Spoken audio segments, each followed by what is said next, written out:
शहरातील एसटी बसस्थानक परिसरात महिलेच्या पर्समधून सोन्याचे दागिने व रोख रक्कम चोरीला गेल्याच्या गुन्ह्याचा सांगोला पोलिसांनी कौशल्यपूर्ण तपास करत छडा लावला आहे.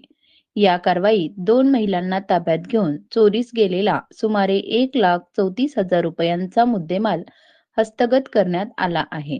दिनांक 14 ऑगस्ट 2026 रोजी सांगोला एसटी बसस्थानक परिसरात सुवर्णा विलास जगताप या जत येथे जाण्यासाठी एसटी बसमध्ये चढत असताना त्यांच्या पर्सची चेन उघडी असल्याचे निदर्शनास आले. पर्स तपासली असता त्यामधील सोन्याचे दागिने व रोख रक्कम गायब असल्याचे आढळून आले.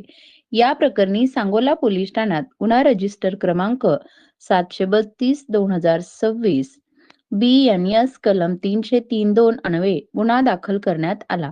गुन्ह्याचे गांभीर्य लक्षात घेऊन वरिष्ठ पोलीस अधिकाऱ्यांच्या मार्गदर्शनाखाली सांगोला पोलिसांच्या तपास पथकाने सीसीटीव्ही फुटेज तसेच गोपनीय माहितीच्या आधारे तपास सुरू केला. तांत्रिक तपासाच्या माध्यमातून संशयित महिलांचा माग काढण्यात पोलिसांना यश आले. या तपासात प्रिया काळे वय 28 राहणार हाजापूर तालुका मंगळवेढा आणि मनीषा भोसले वय 22 राहणार जवळा चौक करकम तालुका पंढरपूर या 2 महिलांना ताब्यात घेण्यात आले. त्यांच्या ताब्यातून चोरीस गेलेला मुद्देमाल पोलिसांनी हस्तगत केला.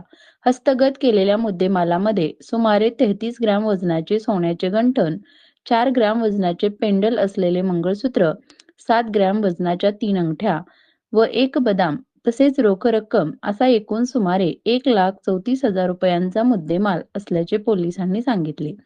ही कारवाई पोलीस अधीक्षक अतुल कुलकर्णी, अप्पर पोलीस अधीक्षक विजय कबाडे, अप्पर पोलीस अधीक्षक प्रेरणा कट्टे आणि उपविभागीय पोलीस अधिकारी डॉक्टर बसवराज शिवपूजे यांच्या मार्गदर्शनाखाली करण्यात आली.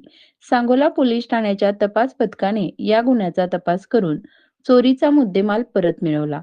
या प्रकरणाचा पुढील तपास वरिष्ठांच्या मार्गदर्शनाखाली सुरू आहे.